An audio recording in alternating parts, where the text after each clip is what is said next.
며칠 전 트럼프가 영국 가서 스타머 총리 만난 자리에서 또 그런 얘기 한 거 아니에요. 그 영국의 그 풍력 발전에 대해서 굉장히 좀 부정적으로 얘기를 하면서 그 풍력 발전 시설 자체도 굉장히 그 비효율적이고 친환경적이지 않은 시설이다 오히려. 어? 그런 얘기를 이제 한 거죠. 근데 이 양반의 이제 그 입장은 뭐냐면 그 기후위기 자체가 가짜란 얘기를 일관적으로 했어요. 옛날부터. 일기 때부터. 음. 근데 사실 그런 건 있어요. 뭐 했냐면, 그, 어쨌든 그 지구의 기온이 최근 들어서 이제 상승하는 거는 이제 팩트잖아요. 그죠? 그거는 맞단 말이에요. 근데 뭐가 이제 그 생각해 볼 거리냐면, 그 지구의 기온이 상승하는 거에 대한 원인이 화석 연료의 사용으로 인한 것이냐에 대해서 이게 좀 논란이 좀 있을 수밖에 없는 거야.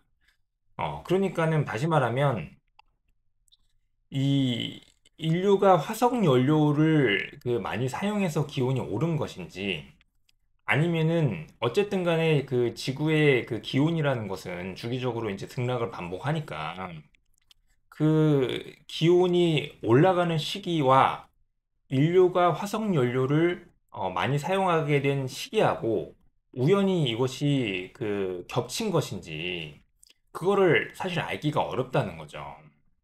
음. 근데 사실은 그런 건 있어요. 뭐냐면 그것이 직접적인 원인인지 아닌지 알 수가 없다면, 어쨌든 그것이 원인일 수도 있다는 얘기잖아요. 그죠?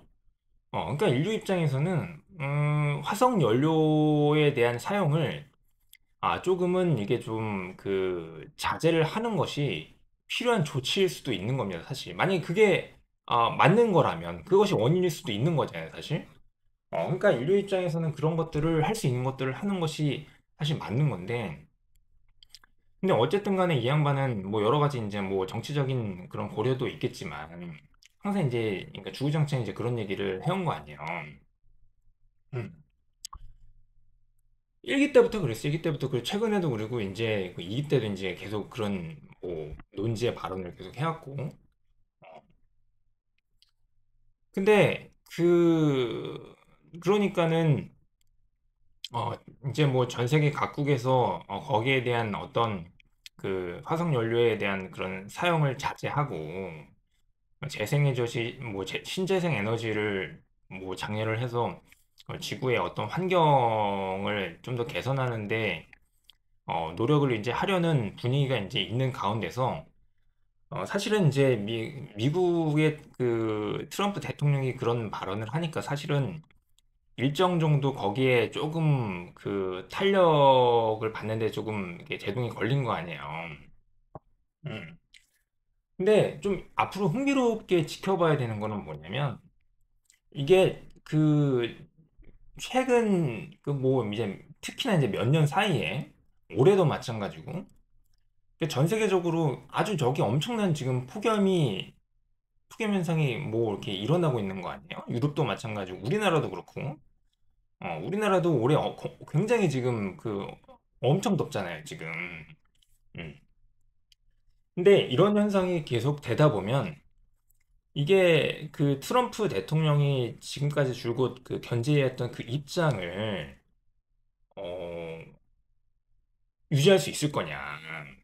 음.